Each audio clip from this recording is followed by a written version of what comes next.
అందరూ స్తోత్రాలు చెల్లిద్దాం. ప్రతి ఒక్కళ్ళు కూడా స్తోత్రం స్తోత్రం స్తోత్రం ఆయనకు స్తోత్రాలు చెల్లిద్దాం. నమ్మదగిన దేవుడు ఆయనే నమ్మదగిన దేవుడు, మహోన్నతుడైన దేవునికి స్తోత్రం స్తోత్రం స్తోత్రం.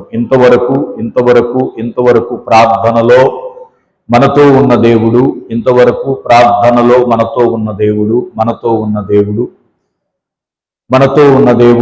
ప్రార్థించటంలో ప్రభు సహాయం చేశాడు. పాటల్లో ప్రభు తోడుగా ఉన్నాడు. ఈ శుక్రవారం ఉపవాస దినములో ఆయన శ్రేష్టకరమైన ఘనమైన వాక్యములోకి వెళ్తుండగా, ఆయన మాటల్లోనికి మనం ప్రవేశిస్తూ ఉండగా దైవ జ్ఞానం మనకు రావాలి. దేవుని యొక్క సంగతులు వినే చెవులు మనకు కావాలి.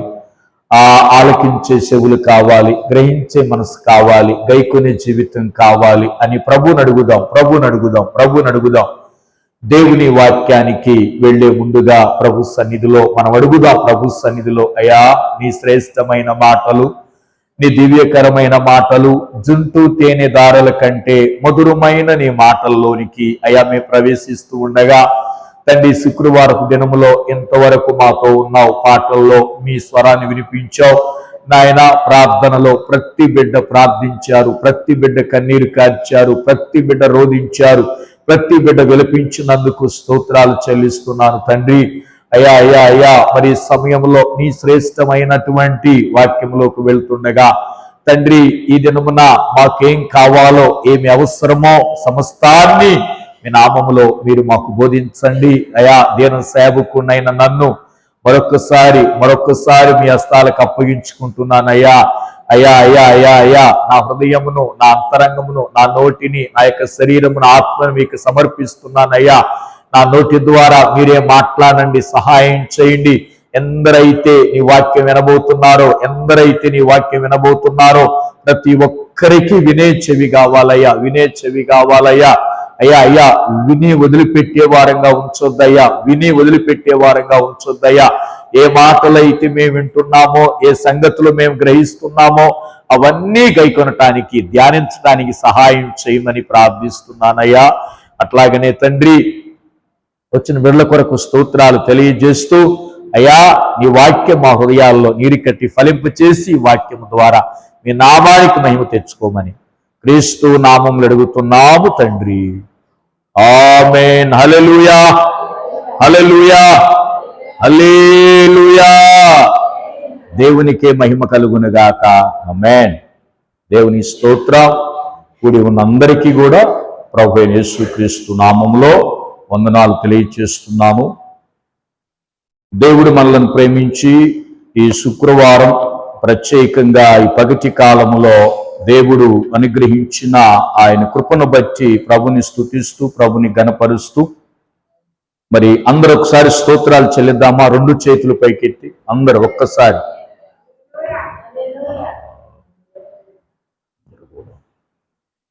ఒకరు చెప్పొద్దు, అందరూ ఒకేసారి. అంటే అందరూ ఒకేసారి చెప్పటం వల్ల ఏమవుతుందంటే బాగా సంతోషంగా వినటానికి అందరూ ఒకేసారి చెప్దామా? హల్లెలూయా. ఇంకొకసారి హల్లెలూయా, హల్లెలూయా. దేవునికే మహిమ కలుగునుగాక. ఆమేన్. దేవుని సన్నిధిలో దేవుని కృపను బట్టి మహోన్నతుడు, మహాగణుడు, పరిశుద్ధుడైన దేవుడు ఆయన శ్రేష్టమైన ఘనమైన నామములో ఇటువంటి శ్రేష్టమైన సమయాన్ని దేవుడు మనకిచ్చాడు. అమ్మా, ఈ శుక్రవారపు దినమున ఆయన మందిరములో చేరి ఆయనను గణపరచటానికి, స్తుతించటానికి, మహిమపరచటానికి కేవలం దేవుని కృప తప్ప మరొకటి కానే కాదు. ఈరోజు మనం ఆరోగ్యంగా ఉన్నాము అంటే, సజీవులుగా ఉన్నాము అంటే మన రెక్కలకు, అట్లాగనే మన దేహానికి దేవుడు పరిపూర్ణమైన ఆరోగ్యాన్ని ఇచ్చి అనుదినము మన ఆత్మీయ జీవితాలలో మనం కొనసాగటానికి దేవుడు కృపనిచ్చాడు. అందుకొరకై దేవునికి మహిమ కలుగునుగాక. ఆమేన్. అట్లాగనే దేవుని సన్నిధిలో గత వారం అంతా ఎట్లాగున్నారు మా అందరూ అందరూ అందరూ క్షేమంగా ఉన్నారా? అందరూ క్షేమంగా ఉన్నారా అమ్మా? మేము ఉన్న వాళ్ళందరూ స్తోత్రం చెప్పండి. క్షేమంగా ఉన్న వాళ్ళందరూ. లేని వాళ్ళు స్తోత్రం చెప్పండి. ఎవరు చెప్పలేరు, ఎందుకంటే అందరినీ దేవుడు క్షేమంగా ఉంచాడు, సజీవులుగా ఉంచాడు. ఆయన కృపే తప్ప మరొకటి కానే కాదు. మరి దేవుడు నేను వెళ్తున్న పరిచర్యలో అనేక చోట్లకి వెళ్తున్నప్పుడు గత వారం అంతా దమ్మాలపాడులో కానీ లగడపాడులో కానీ దేవుడు కూడికలు ఏర్పాటు చేశాడు. ఘనంగా మహిమార్థమై జరిగించాడు. దేవునికి మహిమొచ్చింది. అదే మనం కోరుకునేది. దేవుని పరిచర్య నానాటికి విస్తరించాలి, నానాటికి అభివృద్ధి చెందాలని మనం ఆశిస్తున్నాం, ప్రార్థిస్తున్నాం. ప్రియమైన దేవుని పిల్లారా, మరి గత వారం అంతా ప్రార్థనలు చేసుకుంటున్నారా? అనుదినము అనుదినము చేస్తున్నారా? ఉదయం సాయంత్రం చేస్తున్నారా? చేయండి. ప్రతిరోజు ప్రార్థించండి. దేవుని వాక్యాన్ని చదవండి. ఆయన మాటలు ధ్యానించండి, చదవండి. మనకి ఎంతో ఆశీర్వాదం, ఎంతో దీవెనకరం కూడా. మంచిది. పోయిన వారం వాక్యం గుర్తుందా? ఎవరు చెప్తారు? Very good. ఏమా? విసుకక ప్రార్థన చేయాలి అమ్మా, గోజాడాలి. అక్కడ ఒక స్టోరీ చెప్పా మీకు. లోకాసు 18వ అధ్యాయంలో ఒక స్టోరీ చెప్పా అమ్మా. విధవరాలు వ్యాజ్యం వేశారు. విధవరాల మీద వ్యాజ్యం వేశారు. అయ్యా, నాకు నా ప్రతివాదికి న్యాయం తీర్చని ఆ విధవరాలు ఏం చేసింది అమ్మా? ఏం చేసింది? మాటి మాటికి అడగటం ప్రారంభించింది. న్యాయాధిపతి దగ్గరికి వెళ్ళింది. ఆ న్యాయాధిపతి ఎలాంటి వాడో చెప్పా మీకు. ఎలాంటి వ్యక్తి? దేవునికి భయపడటం లేదు, మనుషులను లెక్క చేయటం లేదు. దేవునికి భయపడని వాడు, మనుషుల్ని లెక్క చేయని వాడు. ఇతను కఠినమైన హృదయాన్ని కూడా ఆ విధవరాలి యొక్క గోజాడ, ఆ విధవరాలి యొక్క ప్రార్థన ఆమెకి ఏం చేసిందండి? ప్రయోజనం చేసిందా? అప్రయోజనం చేసిందా? ప్రయోజనం చేసింది. ఏంటి ఆ ప్రయోజనం? ఆమెకు విధవరాలకి ఏం మేలు కలిగింది ప్రార్థన చేయటం వలన? న్యాయం తీర్చబడింది, న్యాయం దొరికింది. అవునా కాదా? అంటే ఇప్పుడు ప్రార్థన చేస్తే మనకేం దొరికింది? న్యాయం దొరికింది. చాలా మంది అంటారు మనకి న్యాయం దొరకదులే, పదం పండి. దొరికింది న్యాయం. ఒకవేళ ఈ మనుషులు అన్యాయం చేయొచ్చు, కానీ దేవుడు ఏం చేస్తాడు అమ్మా? విధవరాలకి దేవుడు ఏం చేశాడు? ఆ న్యాయాధిపతి విధవరాలకి ఏం చేశాడు? న్యాయం చేశాడు. మరి మనం కూడా ప్రార్థన చేస్తే ప్రార్థనలో ఎంత శక్తి ఉందో చూడండి. ఒకసారి ఆలోచించండి. అందరూ నీకు ఇక్కడ న్యాయం తీరదమ్మా, వెళ్ళిపోమ్మన్నారు. న్యాయం తీరదు, వెళ్ళిపోమ్మన్నారు. వెళ్ళిపోయిందా? ఈ వాయిదాలు తిరగలేవమ్మా, ఈ వాయిదాలు నీ వల్ల కాదు, ఈ వాయిదాలు నీ వల్ల కాదు, తిరగలేవు, వెళ్ళిపోమ్మన్నారు. వెళ్ళిపోయిందా? వెళ్ళిపోలా. ఎందుకు న్యాయం తీర్చడో చూద్దాం, ఎందుకు న్యాయం తీర్చడో చూద్దామని ఏం చేసిందావా? మాటికి గోజాడటం, వేసిన ప్రతి వాయిదాకి వచ్చిందంట. అంటే మనం కూడా ఏం చేయాలమ్మా? ప్రియమైన దేవుని పిల్లలారా, సహోదరి సహోదరులారా, ఏం చేయాలి? మనం కూడా మాటికి విసుకక మనము ప్రార్థన చేయాలి. అంటే ప్రార్థన అనేది ఎంత గొప్ప సంగతో చూడండి. ఇంకో సంగతి చెప్పా. ప్రార్థన అవసరాలను తీర్చిందంట. పోయిన శుక్రవారం చెప్పా. ప్రార్థన ఏం తీర్చింది అమ్మా? అర్ధరాత్రి స్నేహితుడి ఇంటికి వచ్చాడు, గుర్తొచ్చిందా అమ్మా? అర్ధరాత్రి ఎక్కడికి వచ్చాడు? స్నేహితుడి ఇంటికి వచ్చాడు. అయ్యా, నాకు కాస్త రొట్టెలు కావాలి, ఆహారం కావాలి, ఇప్పుడు నాకు అవసరం వచ్చింది అంటే మాటికి అడిగాడంట, తలుపు కొట్టాడంట. ఏం చేశాడు? స్నేహితుడని తీయకపోయినా సిగ్గుమాలి అడగటం వలన అవతల ఆయనకి ఇసుకు పుట్టి ఈడెట్టో ఈయంద బోటం లేదు, జీడి బంకలాగా తగులుకున్నాడు, ఇచ్చే ఒక్కసారి పోతాడు కదా అనుకుని ఏం చేశాడు? ఏం కావాలో ఇచ్చాడు. అక్కడ అంటాడు అవసరతలు తీర్చబడ్డాయి. ఇప్పుడు ప్రార్థన వలన న్యాయం జరిగిందా? న్యాయం చేశాడా దేవుడు? రెండవది ఏం చేశాడు? అవసరాలు, మన అవసరాలు చాలా ఉంటాయి, లేవంటారా? కొంతమందికి ఇల్లు అవసరం ఉంటుంది, కొంతమందికి ఆహారం అవసరం ఉంటుంది, కొంతమందికి వస్త్రాలనే అవసరం ఉంటుంది, కొంతమందికి పంట అనే అవసరం ఉంటుంది, కొంతమందికి చదువు అనే అవసరం ఉంటుంది. ప్రతి బిడ్డకి ఏ అవసరాలు ఉంటాయి, అవన్నీ తీర్చబడాలంటే మనం ఎవరిని అడగాలి? ఇప్పుడు ఎన్నొచ్చినాయి ప్రార్థన వలన? న్యాయం తీర్చబడింది, అవసరాలు తీర్చబడ్డాయి. మూడవది, ప్రార్థన చేయటం వలన కయ్యూను జీవితంలో, కయ్యూని ఎంతమందికి తెలుసు? కయ్యూని ఎంతమందికి తెలుసు? అందరికీ తెలిసిన బిడ్డ. ఎందుకంటే మొట్టమొదట అన్నదమ్ములు వాళ్లే కదమ్మా. మొట్టమొదటి అన్నదమ్ములు ఎవరమ్మా? హేబేలు, కయ్యూను. కయ్యూను మీదకి భయంకరమైన శిక్ష వచ్చింది, భయంకరమైన శాపం వచ్చింది. ఈరోజు అంశం ఏంటంటే ప్రార్థన చేయటం వలన కీడు నుంచి, శాపము నుంచి తొలగించబడతామనేదే అంశం. దేని నుంచి? ప్రార్థన అవసరాలు తీర్చేదే కాదు అమ్మ, అర్థమవుతుందా? ప్రార్థన అవసరాలు తీర్చేదే కాదు, న్యాయం తీర్చేదే కాదు. మూడవది, ప్రార్థన ఏం చేసిద్దో చెప్పమంటారా? శాపము నుంచి విడుదల కలుగుతుంది.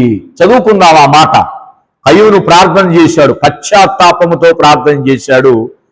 తీయండి, ఆదికాండం తీయండి. బైబిల్స్ ఉన్నవారందరూ ఆదికాండం, బైబిల్స్ ఉన్నవారందరూ ఆదికాండం తీయండి. ఆదికాండం 4వ అధ్యాయం చూడండి. ఆదికాండం 4వ అధ్యాయము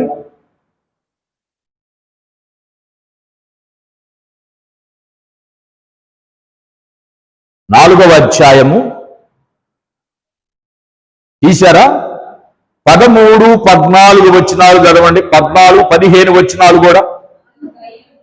అందుకు కయ్యూను, నా దోష శిక్ష నేను భరించలేనంత గొప్పది. నేడు ఈ ప్రదేశము నుండి నన్ను వెళ్ళగొట్టితివి, నీ సన్నిధికి రాకుండా వెలివేయబడి దిగులు పడుచు భూమి మీద దేశదిమ్మరిన యందును. కావున నన్ను కనుగొను వాడెవడో వాడు నన్ను చంపునని యెహోవాతో అనెను. అందుకు యెహోవా అతనితో, కాబట్టి ఎవడైనను కయ్యూనును చంపిన ఎడల వానికి ప్రతిదండన 7 అంతలు కలుగుననెను. మరియు ఎవడైనను కయ్యూనును కనుగొని అతనిని చంపకయుండునట్లు యెహోవా అతనికి ఒక గురుతు వేసెను. అందరూ స్తోత్రం చెప్పండి గట్టిగా. హల్లెలూయా, హల్లెలూయా, హల్లెలూయా. దేవునికే మహిమ కలుగునుగాక. ఆమేన్. దేవుని సన్నిధిలో ఇక్కడ ఒక బిడ్డ ప్రార్థన చేస్తున్నాడు, ఒక సహోదరుడు ప్రార్థన చేస్తున్నాడు. ఎవరు? అవ్వా ఆదాములకు మొదటిగా జన్మించిన బిడ్డ ఎవరమ్మా? కయ్యూను ప్రార్థన చేస్తున్నాడు. ఎందుకు ఈ దోష శిక్ష, భరించలేని శిక్ష వచ్చిందో చెప్పండి. మనకందరికీ తెలుసు. కయ్యూను మీదకి ఎందుకు ఈ భరించలేని శిక్ష వచ్చిందంటే, నీతిమంతుడైనటువంటి హేబేలును చంపాడు. నీతిమంతుడైన హేబేలును చంపాడు. జాగ్రత్తగా వినండి. హేబేలు ఎవరు జోలికి పోయే వ్యక్తి కాదు, ఎవరిని నిందించే వ్యక్తి కాదు, ఎవరి విషయాలు పట్టించుకునే వ్యక్తి కానే కాదు.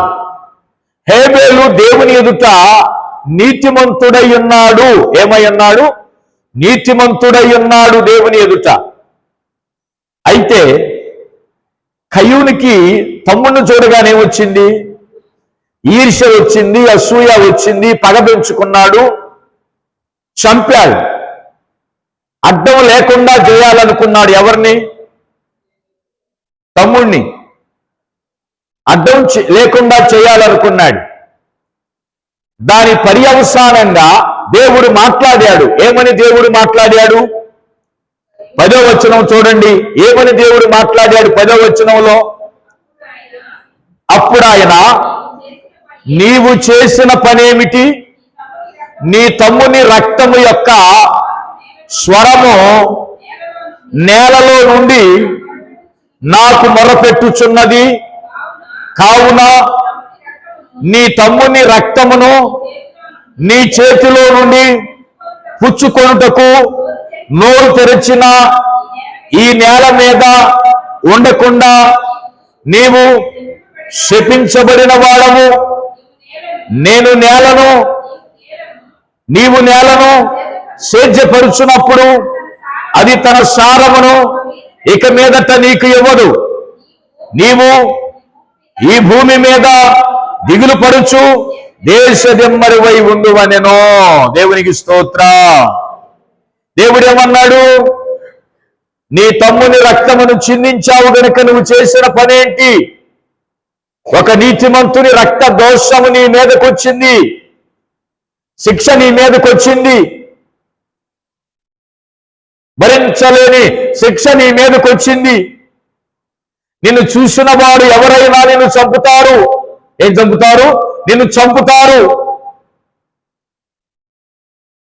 కయ్యూనును దేవుడు చంపాలనుకున్నాడు.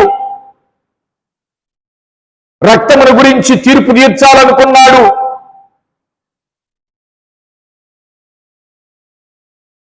ఈ కనపడ్డ కయ్యూన్ని ఎవరైనా చంపుతారనుకున్నారు. భయపడ్డాడు. ఏం చేయబడ్డాడు? భయపడ్డాడు. దేవుడు నన్ను చంపుతాడేమో, దేవుడు నన్ను చంపుతాడేమో, నా తమ్ముడు చంపా కదా. నిజమ్మా, కళ్ళు మూయదు. అర్థమవుతుందా? దేవుడు నన్ను చంపుతాడేమో అనుకొని దేవుని సన్నిధిలో ఏం చేస్తున్నాడు? ఆయన ప్రార్థన చేస్తున్నాడు. ఏం చేస్తున్నాడు? ఎందుకు ప్రార్థన చేస్తున్నాడు చెప్పండి? ఎందుకు ప్రార్థన చేస్తున్నాడు? దోష శిక్ష వచ్చింది, దేవుని ఉగ్రత వచ్చింది గనుక ఏం చేస్తున్నాడు? ఈయన ప్రార్థన చేస్తున్నాడు. దేవుని సన్నిధిలో పశ్చాత్తాపడుతున్నాడు. దేవుని సన్నిధిలో ఏడుస్తున్నాడు. దేవుని సన్నిధిలో అంగలారుస్తున్నాడు.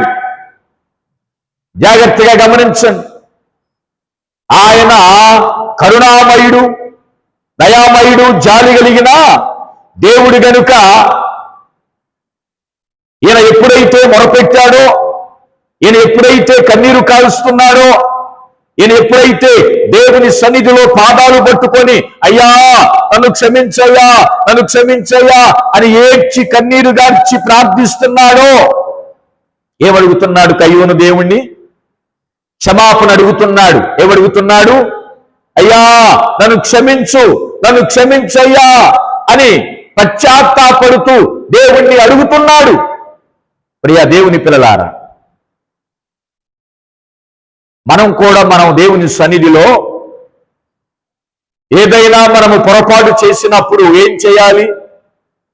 పశ్చాత్తాపడాలి, కన్నీరు కార్చాలి, ప్రార్థించాలి. అంతేగాని ఆ పాస్టర్ గారు చెబుతా ఉంటాడులే, మనం రోజు చదివే వాక్యమేలే, ఈ అపరాధం చేస్తే ఏమైంది, ఎందుకని శిక్ష వచ్చింది, ఎందుకని శిక్ష వచ్చింది? తన సహోదరుని చూసి ఏమనుకున్నాడు? ఈర్ష్య పడ్డాడు, అసూయ పడ్డాడు, చంపాడు, హింసించాడు.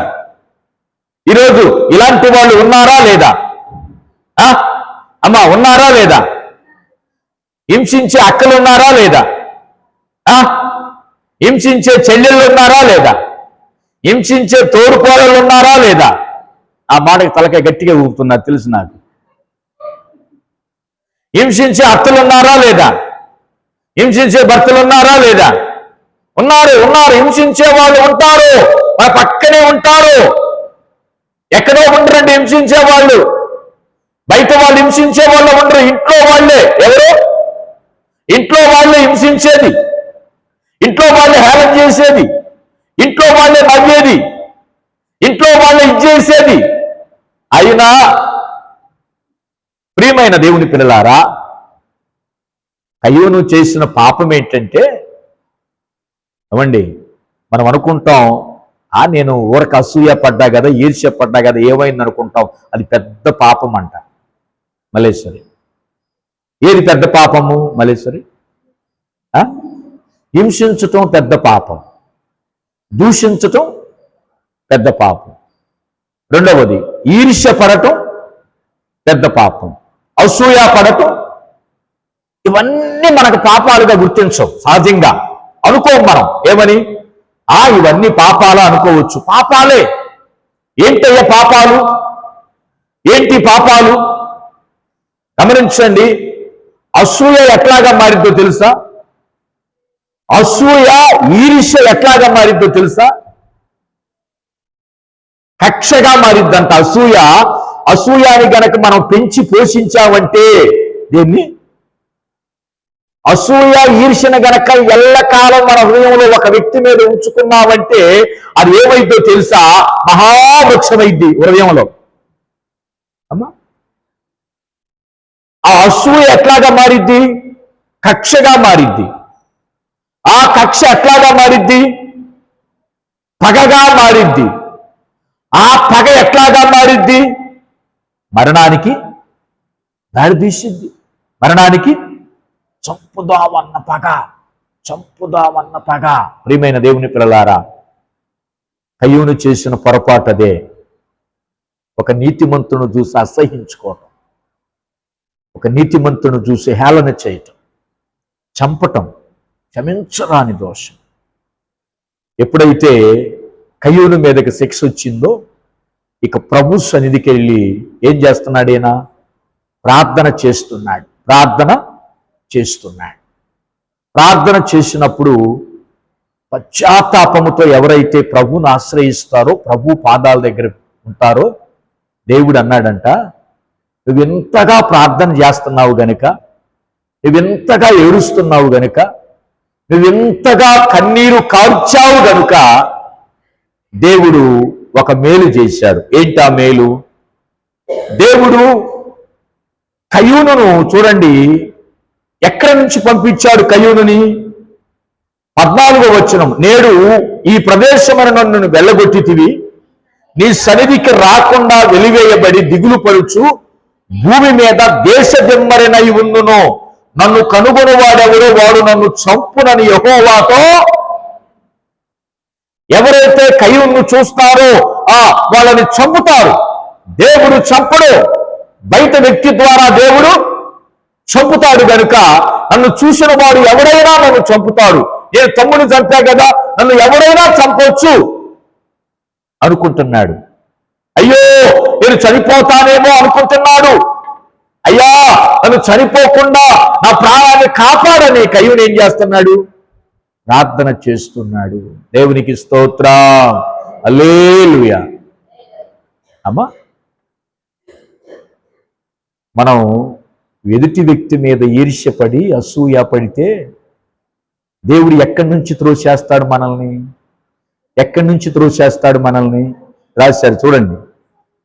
దేవుని ప్రదేశము నుంచి వెళ్ళగొడతాడు, ఆయన సన్నిధికి రాకుండా వెలివేయబడతాం. స్తోత్రం చెప్పండి. కయ్యూను ఎక్కడి నుంచి వెలివేయబడ్డాడు? దేవుని సన్నిధి నుంచి వెలివేయబడ్డాడు, దేవుని సన్నిధి నుంచి త్రోసివేయబడ్డాడు. అది భయంకరమైన శాపం. అవునా కాదు? నిజమ్మా? కడుముగా లేకపోతే కొచ్చేపు లేచి నిలబడు. అమ్మా, భయంకరమైన శాపం. ఏది శాపము? దేవుని సన్నిధి నుంచి వెళ్ళగొట్టబడటం భయంకరమైన శాపం. ప్రియమైన దేవుని పిల్లలారా, దేవుని సన్నిధిలో ఉంటే ఆనందం, దేవుని సన్నిధిలో ఉంటే సంతోషం, దేవుని సన్నిధిలో ఉంటే ఏమవుతుంది? సమాధానం. దేవునికి స్తోత్రం చెప్పండి. హల్లెలూయా. ఏమా, దేవుని సన్నిధిలో ఏముంది?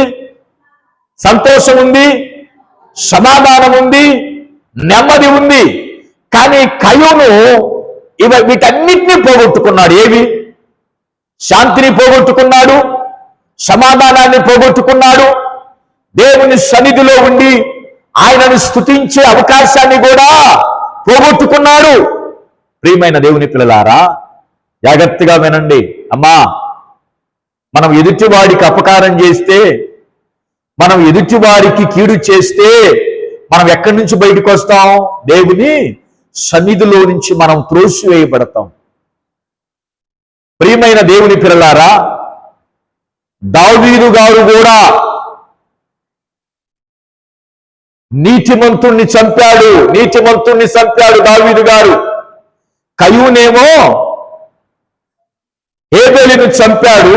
నీతిమంతుణ్ణి చంపి ప్రభు సన్నిధి నుంచి వెలివేయబడ్డాడు.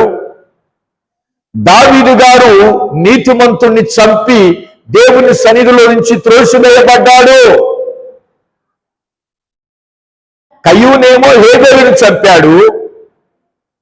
మరి దావీదు ఎవరిని చంపాడు? ఎవరు చెప్పగలరు?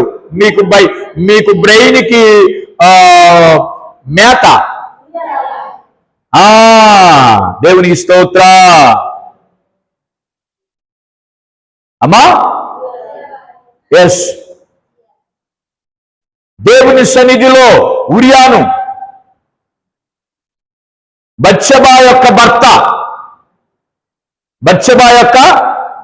భర్త. అమ్మా, ఉరియాను దావీదు గారు ఏం చేశాడు? చంపాడు. దావీదు గారు చంపాడు. యుద్ధములో ముందు పెట్టాడు. ఎవరికి తెలియకుండా చంపాడు. సైన్యాధిపతితో ప్లాన్ చేసి చంపాడు.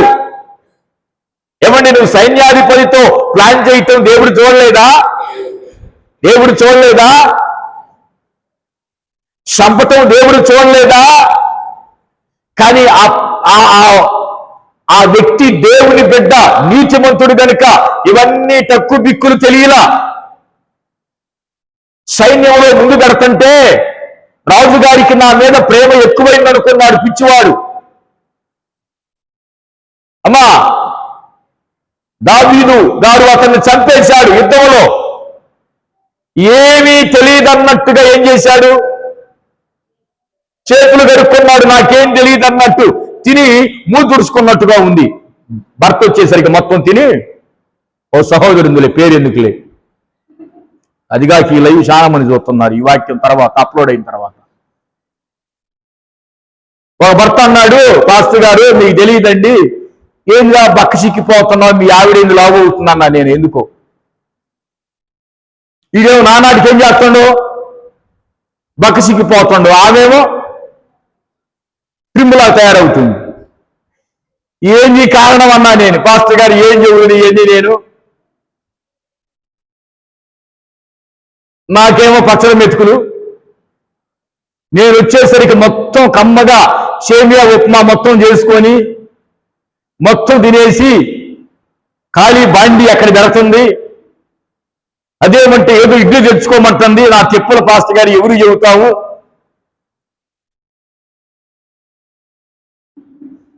అంటే తిని ముద్దు దురుచుకున్నట్టం. దావీదు గారు కూడా ఏం చేశాడు? ఏమంటే పాపం చేసి నాకేం తెలియదు, నేను పాపం చేసిన సంగతి అవని గదిలో పిలిపించుకున్న సంగతి ఎవరికి తెలియదు కదా అనుకున్నాడు. బైబిల్ గ్రంథంలో ఒక వాక్యం ఉంది, రహస్యముగా చేసింది మిద్ర మీద చెప్పబడుతుందంట, రహస్యంగా చేయబడింది వెలుగులోకి వచ్చిందంట. దేవుని ఎదుట ఏ మర్మము దాగదు. ఈయన నీతిమంతుని చంపాడు కయ్యూను, దావీదు గారు కూడా నీతిమంతుణ్ణి చంపాడు. నాతాను ప్రవక్త వచ్చి అన్నాడు దావీదు గారితో, నేను నిన్ను త్రోసివేస్తున్నా, అన్నప్పుడు దావీదు గారు ఏడ్చాడండి. కయ్యూను ఏడ్చినట్టుగా, కయ్యూను ప్రార్థించినట్టుగా దావీదు గారు కూడా ఏం చేశారు? ప్రార్థన చేశాడు. ఏమని చేశాడో తెలుసా? చదవండి, కీర్తన 51లో మొదటి 2 వచనాలు. కీర్తన 51లో మొదటి 2 వచనాలు. దేవా, నీ కృప చొప్పున నన్ను కరుణించుము, నీ వాత్సల్య బాహుళ్యము చొప్పున నా అతిక్రమములను తుడిచివేయుము, నా దోషము పోవునట్లు నన్ను బాగుగా కడుగుము, నా పాపము పోవునట్లు నన్ను పవిత్రపరచుము. నాకు తెలిసే ఉన్నవి, నా పాపం ఎల్లప్పుడూ నా ఎదుట. దేవునికి స్తోత్రం, హల్లెలూయా. దావీదు గారు ప్రార్థన చేస్తున్నాడు. ఏమని? తండ్రి, నా పాపమును కడుగయ్యా, నా పాపమును శుద్ధీకరించయ్యా, అయ్యా నన్ను కడుగని ప్రార్థన చేస్తున్నాడు. ఇంకా ఏమని ప్రార్థన చేశాడో తెలుసా? 11వ వచనం చదవండి. ఏమని ప్రార్థన చేశాడు? 11వ వచనం. నీ సన్నిధిలో నుంచి నన్ను తోసివేయొద్దు, నీ పరిశుద్ధాత్మను నా యొద్ద నుండి తీసివేయకుము, నీ రక్షణానందమును నాకు మరలా పుట్టించుము, సమ్మతి గల మనస్సు కలగజేసి నన్ను దృఢపరుచుము. దేవునికి స్తోత్రం చెప్పండి. ఏమన్నాడు? నీ సన్నిధిలో నుంచి నన్ను త్రోసివేయకుము. అంటే ఏం చేశాడు దేవుడు? త్రోసేశాడు. ఎవరిని చెప్పాలి? ఎవరిని? అక్కడేమో కయ్యూను త్రోసివేశాడు, ఇక్కడేమో దావీదు గారిని త్రోసివేశాడు. అక్కడ ఆయనేమో హేబేలును చంపాడు, ఇక్కడ ఆయన ఉరియాను చంపాడు. దేవుడు త్రోసివేశాడు. దేవుడు త్రోసివేసినప్పుడు దావీదు గారు అన్నాడు, నీ సన్నిధి లేకుండా నేను బ్రతకలేనయ్యా. ఏమి లేకుండా? నీ సన్నిధి లేకుండా నేను బ్రతకలేను, నీ కృప లేకుండా నేను బ్రతకలేను, నీ వాక్యము లేకుండా నేను బ్రతకలేను, నీవు లేకుండా నేను బ్రతకలేను. నీవు లేకుండా నుండాలేనయ్యా, వన్నీ నీవేసయ్యా, నీవు లేకుండా నాకున్నవన్నీ నీవేసయ్యా. అనమా నా ఊపిరి నీవేసయ్యా. అందరూ కూడా నా ప్రాణమా, నా ఊపిరి. స్వరాలు పెంచాలి. సయ్యా నీవు లేను,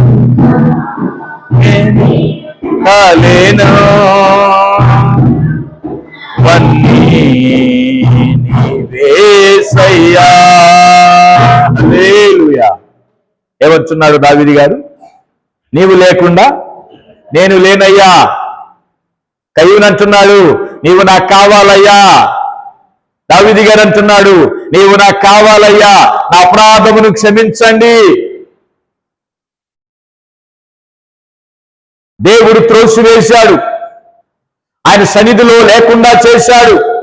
మనం కూడా అమ్మా వినండి, ఇతరులకు మనం అపకారం చేసినప్పుడు మనం ఎంత ప్రార్థన చేసినా, ఎన్ని పాటలు పాడినా, ఎంత చేసినా, ఇతరులను ద్వేషించినా, ఇతరులను చంపటం అంటే ఏమని? కత్తితో కాదండి. కత్తితో సంపాదించిన పని లేదు. ఇయ్యాల కత్తితో సంపాదించిన పని లేదు. కత్తి కంటే పొదునైంది ఒకటి ఉందంట. చెప్పండి మల్లేశ్వర, ఏంటిదమ్మా? కత్తి కంటే పొదునైంది ఏది చెప్పండి? మాట. మాట ద్వారా ఏం చేస్తున్నారు? హృదయాన్ని కత్తితో బొడిసి గనక పేగులు తిప్పుతారు, చూశారు? ఇట్టా ఇట్టా ఇట్టా. అట్లాగనే మాట అంతరంగాన్ని ఏం చేస్తుందంటే తొలిచేస్తుంది. అవునా కదమ్మా? పాస్టర్ గారు మొన్న పక్కామన్న మాటకి నా పేగులు తరక్కపోయినాయి అంటుంది. ఏం పోయినాయి అంట? పేగులు తరక్కపోయినాయి. నా మనస్సు బాగా లేదండి. చూడండి, మనం ఏమనుకుంటామంటే ఇంత ప్రార్థన చేస్తున్నాం, ఇన్ని పాటలు పాడుతున్నాం, ఇన్ని ఉపవాసాలు అంటున్నాం, అంటే తప్పే ఉందిలే, అనాలి ఆమెను అనాలే అని అంటాం తప్ప, అయ్యో నేనంటే దేవుడు నన్ను త్రోసేస్తాడేమో, దేవుడు నన్ను వెలివేస్తాడేమో మనం అనుకుంటాం. నువ్వు అని మందిరానికి వచ్చి చక్కగా ఎంత ప్రార్థన చేసినా మందిరములో ఉంటావు, కానీ ఆయన మనసులో మనం ఉండం. మందిరంలో ఉంటాం, నేనైతే రాణిస్తా, కానీ దేవుడు తన మనసులో రాణిస్తాడా? తన రాజ్యంలో రాణిస్తాడా? రానివ్వడు. అందుకనే 1 పేతురు పత్రిక 2వ అధ్యాయం చదవండి. 1 పేతురు పత్రిక 2వ అధ్యాయము, 1 పేతురు పత్రిక 2వ అధ్యాయము, 2వ అధ్యాయము మొదటి వచనం చూడండి. మొదటి 2 వచనాలు. ప్రభు దయాళుడని మీరు రుచి చూసి ఉన్న ఎడల సమస్తమైన దుష్టత్వమును, సమస్తమైన కపటమును, వేషధారను, అసూయను, సమస్త దూషణ మాటలను మారి కొత్తగా జన్మించిన శిశువులను పోలిన వారై నిర్మలమైన వాక్యమును పాలను రక్షణ విషయములో ఎదుగు నిమిత్తము ఆ పాలను అపేక్షించండి. దేవుని స్తోత్రం చెప్పండి. ఏవి మానేయమన్నాడు దేవుడు? అమ్మా, ఇక్కడ 5 విషయాలు మానేయమన్నాడు. 1, కపటాన్ని మానేయండి, వేషధారణ మానేయండి, అసూయను మానేయండి, ఈర్ష్యను మానేయండి. సమస్తాన్ని మానేయకపోతే మనం ఎదగలేము. దేవుని స్తోత్రం చెప్పండి. హల్లెలూయా. ప్రియమైన దేవుని పిల్లలారా, వీళ్ళిద్దరూ చేసిన పొరపాటు ఏంటంటే నీతిమంతుల్ని చంపారు. దేవుడు ఏం చేశారు? తన సన్నిధిలో నుంచి త్రోసివేయబడ్డాడు. తర్వాత దావీదు గారు ఏం చేశాడమ్మా? కన్నీటితో ప్రార్థన చేశాడు. ఎంత ప్రార్థన చేశాడు చెప్పమంటారా? గదిలోకి వెళ్ళి తలుపు వేసుకొని చేసిన పాపానికి పశ్చాత్తాపడుతూ కన్నీరు కారుస్తూ, ఎందుకు నేను ఈ స్త్రీతో వ్యభిచారం చేయటమే కాకుండా భర్తను కూడా చంపించాను, ఆ కుటుంబాన్ని నేను ఎందుకు పాడు చేశానని ఏడ్చాడు, కన్నీరు కార్చాడు. శాపం వచ్చిందని దేవుడు చెప్పాడు. నాతాను ప్రవక్త చెప్పాడు శాపం వచ్చిందనేసరికి దావీదు గారికి భయం వేసి ఏం చేశాడు? ప్రార్థన చేశాడు. దేవుడు అన్నాడు, శాపాన్ని నీ మీదకు రానివ్వనన్నాడు. స్తోత్రం చెబుదామా? గట్టిగా స్తోత్రం చెబుదామా? హల్లెలూయా. దావీదు గారి జీవితంలో అక్కడి నుంచి శాపమును దేవుడు కొట్టివేసి, శాపము కొట్టివేయబడిందంటే ఎంత ప్రార్థన చేశాడా లేదా? ఏమని చిన్న ప్రార్థనకు శాపం పోయిద్దా? గంట ప్రార్థనకు శాపం పోయిద్దా? ఎంతగా చూడ, ఎన్ని రోజులు ప్రార్థన చేశాడు ఆయన? ఎన్ని రోజులు ప్రార్థన చేశాడు? 7 రోజులు ప్రార్థన చేశాడు. చక్కగా 7 × 24 ఎన్ని గంటలు లెక్క ఏంటి టక్కన? దిగ్గజైన వాళ్ళు ఉండారా మల్లేశ్వరి? 7 × 24 7 రోజులు × 24 గంటలు ఎంత? 7 రోజులు 14, 7 4 28, 150 గంటలు. దేవుని స్తోత్రం చెప్పండి. ఎన్ని గంటలమ్మా? ఎన్ని గంటలు? మేరీ మాత ఎన్ని గంటలు? విజయమ్మ ఎన్ని గంటలమ్మా? ఎన్ని గంటలు? 150 గంటలు ఏం చేశాడు ఈయన? ఏమై ప్రార్థన చేశాడు?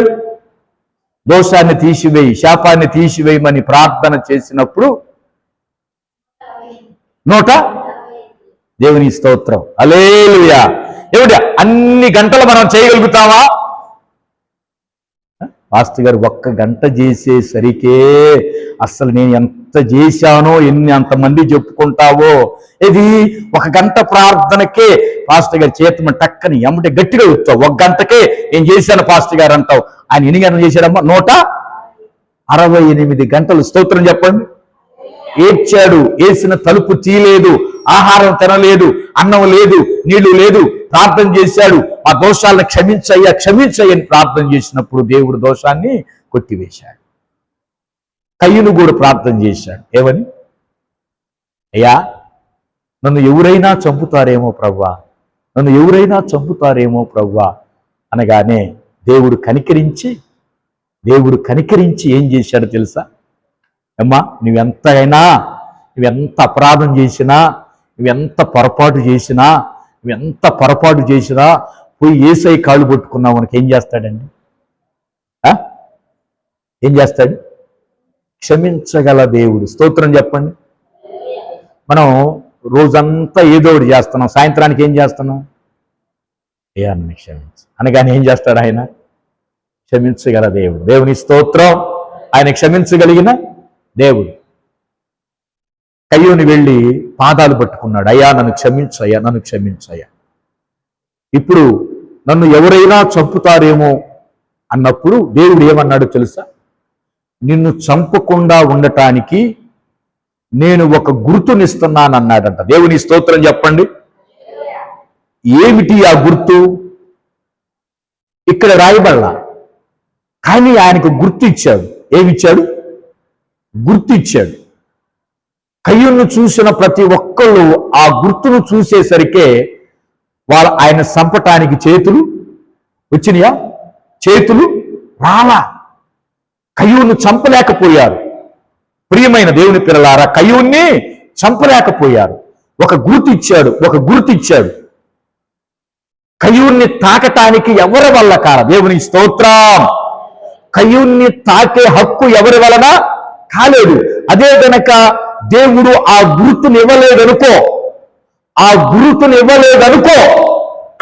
ఏం చేసేవాళ్ళు చెప్పండి? కయ్యూన్ని ఎప్పుడో చంపేసేవాళ్ళు ఎవరైనా జనాల్లో ఒకళ్ళు. కానీ దేవుడు కయ్యూనికి ఏమి ఇచ్చాడమ్మా? అమ్మా ఏమిచ్చాడు చెప్పాలి అందరు, నాకని చూడండి, అనాలోచన వద్దు. ఏమిచ్చాడు? ఒక సింబల్ ఇచ్చాడు, ఒక గుర్తు ఇచ్చాడు. ఆ గుర్తును చూసిన ప్రతి ఒక్కరు ఏం చేశారు? కయ్యూన్ని ఏమీ చేయలా. ఎప్పుడైతే కయ్యూను దేవుని పాదాలను ఆశ్రయించాడో, దేవుణ్ణి ఆశ్రయించాడో, దేవుని చాటులో దాక్కున్నాడో, దేవుడు కయ్యూనుని కాపాడాడా లేదా? దేవుని స్తోత్రం చెప్పండి. అంటే అంతలా కీడు నుంచి కూడా దేవుడు చెప్పండి ఏం చేశాడు? కయ్యూన్ని తప్పించాడు. తప్పించడానికి కారణం ఏమో చెప్పండి? కయ్యూను చేసిన ప్రార్థన పశ్చాత్తాపంతో తమ్మును చంపినందుకు పశ్చాత్తాపడి ఏడ్చి ప్రభు సన్నిధిలో ప్రార్థన చేశాడు. దావీదు గారి మీదకి రావలసినటువంటి శాపము రాకుండా దేవుడు ఆపాడంటే దావీదు కార్చిన కన్నీరు. కయ్యూను మీదకి రావలసిన మరణాన్ని ఆపాడంటే కారణం కయ్యూను చేసిన ప్రార్థన. ఏ ప్రార్థన? ఏ కన్నీటి ప్రార్థన? పశ్చాత్తాపము కలిగిన ప్రార్థన. మామూలు ప్రార్థన కాదు. ఇకన్నటికి నేను చేయనయ్యా, ఎవరిని నేను చంపనయ్యా, ఎవరి జోలికి పోలయ్యా, నాకు బుద్ధి వచ్చిందయ్యా, నేను చెప్పలేసుకుంటున్నానయ్యా, నన్ను క్షమించయ్యా. పశ్చాత్తాపడ్డాడు గనుక దేవుడు కయ్యూన్ని క్షమించాడు. దేవుని స్తోత్రం చెప్పండి. మరణం నుంచి దేవుడు కాపాడాడు. ఆ తర్వాత తెలుసు మనందరికీ, కయ్యూను వివాహం చేసుకొని, అమ్మా కయ్యూను ఏం చేశాడు? వివాహము చదవండి 4వ అధ్యాయములో 17వ వచనం. కయ్యూను తన భార్యను కూడినప్పుడు ఆమె గర్భవతి అయి హనోకను కనెను. అప్పుడు అతను ఒక ఊరు కట్టించి ఆ ఊరికి తన కుమారుని పేరు పెట్టి హనోకను పేరు పెట్టెను. దేవునికి స్తోత్రం. ఇక హనోకు ఈరాదును కనెను, ఈరాదు వేరే వాళ్ళని కనెను. ఈ కయ్యూను వంశం ఏమైంది? చెప్పాలి. నోరు చెరగొండమ్మా. నేను ఇంతగా గోజాడుతుంటే చెమటలు పడుతున్నాయి ఇక్కడ. నేను ఇంతగా అరుస్తున్నా. ఏమైంది? కయ్యూను యొక్క వంశం ఏమైంది? విస్తరించింది. కయ్యూను భార్య, కయ్యూను పిల్లలు, కయ్యూను సంపద ఏమైంది? విస్తరించింది. కానీ ఈ పశ్చాత్తాప ప్రార్థనే లేకపోతే కయ్యూను ఏమయ్యేవాడు? ఎవరో ఒక వాళ్ళు కయ్యూన్ని చంపేసేవాళ్ళు. కానీ దేవుడు కయ్యూను ముట్టకుండా ఉండటానికి ఏం చేశాడు? గుర్తు ఇచ్చాడు, సింబల్ ఇచ్చాడు, ఒక డాట్ ఇచ్చాడు. ఏదో ఒక శరీరం మీదో నుదుటి మీదో ముద్ర ఇచ్చాడు. ముద్ర ఏందనేది ఇక్కడ లేదు. గుర్తు అన్నాడు కానీ ఏందనేది లేదు. ఇక్కడే ఎక్కడో ఇచ్చి ఉంటాడు. ఎందుకు ఈ మాటలు చెప్పానంటే, ప్రియమైన దేవుని పిల్లలారా, ప్రార్థన చూడండి, మరణము నుంచి కూడా దేవుడు విడిపించాడు. మనము దేవుని చాటులో ఉంటే, కీర్తన 91లో చదవండి, మొదటి వచనములో ఏమన్నాడు చూద్దాం. కీర్తన 91 మొదటి వచనంలో, కీర్తన 91వ అధ్యాయము 91వ అధ్యాయము మహోన్నతుని చాటున నివసించువాడే సర్వశక్తుని నీడను విశ్రమించువాడు, ఆయనే నాకు ఆశ్రయము, నా కోట, నేను నమ్ముకొను నా దేవుడని యెహోవాని గురించి నేను చెప్పుచున్నాను అన్నాడు కదా. ఇప్పుడు చదవండి 10వ వచనం. నీకు అపాయమేమీ రాదు, ఏ తెగులు నీ గుడారమును. దేవునికి స్తోత్రం చెప్పండి. అంటే దేవుని చాటును గనక నివసించగలిగితే, దేవుని చాటులో గనక మనం ఉండగలిగితే ఏ అపాయము మనకు దరికి రాదు. ఈరోజు ఎందుకు ఈ వచనం చూపించానంటే, ముగిస్తున్నాను ప్రియమైన దేవుని పిల్లలారా, కయ్యూను శాపము నుంచి విడిపించబడి దేశదిమ్మరి అయిపోయాడు. అది దేవుడి శాపము. కానీ మరణము నుంచి దేవుడు విడిపించాడు. ఎవరో తాకకుండా కయ్యూను కాపాడబడటం కారణం ఏంటంటే కయ్యూను చేసిన ప్రార్థన. అవునా కాదు? ఈరోజు మనం కూడా ప్రార్థన చేస్తే, మనము కూడా కన్నీరు కార్చి గనక మనం ప్రార్థన చేయగలిగితే, సాతానుడు మనల్ని ముట్టుకునే అవకాశాన్ని ఇస్తాడు సాతానికి. అమ్మా, సాతానును మనల్ని తాకలేడు. వాడు దూరం నుండి గర్జించేవాడే తప్ప దగ్గరకు వచ్చి ఏమి చేసేవాడు కాదు. ఏ సాతాను క్రియలు, ఏ బలహీనతలు, ఏ శత్రువులు ముట్టకుండా దేవుడు మనల్ని కాపాడతాడు. ఎప్పుడు మనము ప్రార్థన చేసినప్పుడు, మనం కన్నీరు కార్చినప్పుడు, మనం రోధించినప్పుడు, మనం వినిపించినప్పుడు. ప్రియ దేవుని పిల్లలారా, ప్రార్థనలో చూడండి ఎంత శక్తి ఉందో. మనం ప్రార్థన సహజంగా చేయం. 2 మాటలు చేసుకొని లేచిపోతాం కాదండి. కన్నీటి ప్రార్థన చేయండి, కన్నీరు కార్చి ప్రార్థించండి, పాపాలు ఒప్పుకుంటూ ప్రార్థన చేయండి, శాపాన్ని ఒప్పుకుంటూ ప్రార్థన చేయండి, రోధిస్తూ ప్రార్థన చేయండి. చేస్తే దేవుడు విడిపించి ఏ అపాయం లేకుండా దేవుడు మనల్ని కాపాడతాడు. గనుక ప్రియ దేవుని పిల్లలారా, కయ్యూను లాంటి పొరపాటు ఎవరూ చేయొద్దు. ఏం పొరపాటు చెప్పండి? ఒక నీతిమంతుణ్ణి హింసించటం, ఇతరులని పగబెంచుకోవటం, ఇతరుల మీద కక్ష పెంచుకోవటం, ఇతరులని ద్వేషించటం అనేది ఎవరూ చేయొద్దు. మళ్ళీ ఎవరైనా పగబెంచుకున్న వాళ్ళు చేయొద్దండి. ఇతరుల మీద పగబెంచుకున్న వాళ్ళు ఎవరైనా ఉన్నారా అమ్మా? అర్థమైందా? ఏంది అర్థం కాలేదా? పగబెంచుకుని ఉన్నారా? పగబెంచుకున్న వాళ్ళు ఇతరుల మీద పగబెంచుకోవటం, ఈర్ష్య పెంచుకోవటం, కక్ష పెంచుకోవటం, చిక్కితే కొడదాము, ఆమె దొరకాలి, నాకు ఆమె దొరకాలి అన్నవాళ్ళు ఎవరైనా ఉన్నారా? అట్లా వద్దమ్మా. ఎందుకంటే మనం కయ్యూనులాగా అయిపోతామంట. ఇతరులను మనం ఏమి అనొద్దు. వాళ్ళు ఒకవేళ హింసించినా, వాళ్ళు ఒక మాట అన్నా, వాళ్ళు ద్వేషించినా ఎవరికి అప్పగిద్దాం ఆ విషయాన్ని? యేసయ్యా, వాళ్ళ సంగతి నువ్వు చూసుకో, వాళ్ళ సంగతి నువ్వు చూసుకో. ప్రవ్వా, నేను ద్వేషించను, నేనేమనను. ఎందుకో తెలుసా? రోమాపత్రికలో ఉంటుంది 12వ అధ్యాయంలో, పగ తీర్చుట నా పని, నీ పని కాదన్నాడు. దేవుని స్తోత్రం. అమ్మా, మనం ఎవరిని ద్వేషించొద్దు, ఎవరిని హేళన చేయొద్దు, ఎవరిని ఎగతాళి చేయొద్దు, ఎవరిని కొట్టొద్దు, ఎవరిని దూషించొద్దు. ఏం చేద్దాం? వాళ్ళ కొరకు ప్రార్థన చేయండి. మత్తయి సువార్త 6వ అధ్యాయంలో 5వ అధ్యాయంలో అన్నాడు, మిమ్మల్ని హింసించు వారి కొరకు ప్రార్థన చేయండి. ఏం చేయండి అండి? ప్రార్థన చేయండి. వాళ్ళ కొరకు ప్రార్థన చేయండి, వాళ్ళ కొరకు కన్నీరు కార్చండి. వాళ్ళకు దేవుడు మంచి మనసు అనుగ్రహించును గాక. మరి చూడండి, సహోదరుని ద్వేషించినందుకు, చంపినందుకు దేవుని సన్నిధి నుంచి బయటికి వెళ్ళిపోయాడు. మరి మనం దేవుని సన్నిధిలో ఉన్నామా, బయటికి పోదామా? ఉన్నాము అన్నవాళ్ళు స్తోత్రం చెప్పండి. అందుకైనా గట్టిగా చెప్పలేరా? అందుకైనా గట్టిగా చెప్పలేరా? కొంచెం గట్టిగా చెప్పండి, గట్టిగా చెప్పండి. దేవుని సన్నిధి కావాలి అన్నవాళ్ళు గట్టిగా చెప్పండి. Very good. సహోదరుని ద్వేషిస్తే, కీడు చేస్తే, ఒకళ్ళ కీడు చేస్తే, అపాయం చేస్తే మనం ఎక్కడి నుంచి త్రోసివేయబడతాం? దేవుని సన్నిధి నుంచి త్రోసేస్తాడు. మనము త్రోసివేయబడటానికి రాలా ప్రార్థనకి. ఎందుకు వచ్చాం అమ్మా? త్రోసివేయబడటానికి రాలా. ఎందుకు వచ్చాం మనం? ఆయన సన్నిధిలో ఉండటానికి వచ్చాం.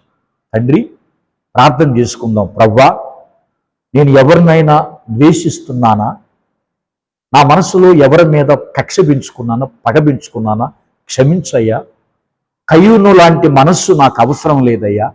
అయ్యా, అందరినీ ప్రేమించగల మనస్సు నాకు దయచే ప్రభు అని మనం ప్రార్థన చేసుకుని ముందుకెళ్దాం. కయ్యూను కన్నీరు గార్చి ప్రార్థన చేయటం వలన మరణము నుంచి విడిపించబడ్డాడు. మనం కూడా పశ్చాత్తాపడుతూ కన్నీరు గార్చి ప్రార్థన చేయగలిగితే ఈ మరణం నుంచి కాదు మనం విడిపించే దేవుడు. అసలైన మరణం ఉంది. ఏది? రెండవ మరణం. ఏంటిది రెండవ మరణం? మనిషికి 2 మరణాలు ఉన్నాయి. ఒక మరణం కాదు, 2 మరణాలు ఉన్నాయి. ఒకటి శరీర మరణం, రెండవది ఆత్మీయ మరణం.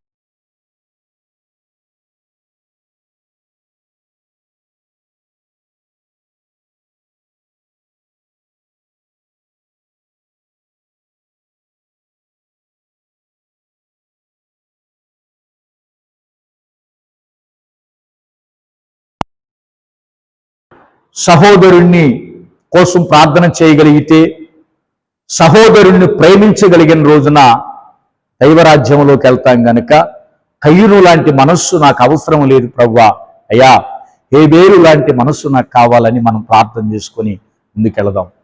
దేవుడి మాటలు దీవించునుగాక. ఆమేన్. హల్లెలూయా, హల్లెలూయా, హల్లెలూయా. దేవునికే మహిమ కలుగునుగాక. ఆమేన్.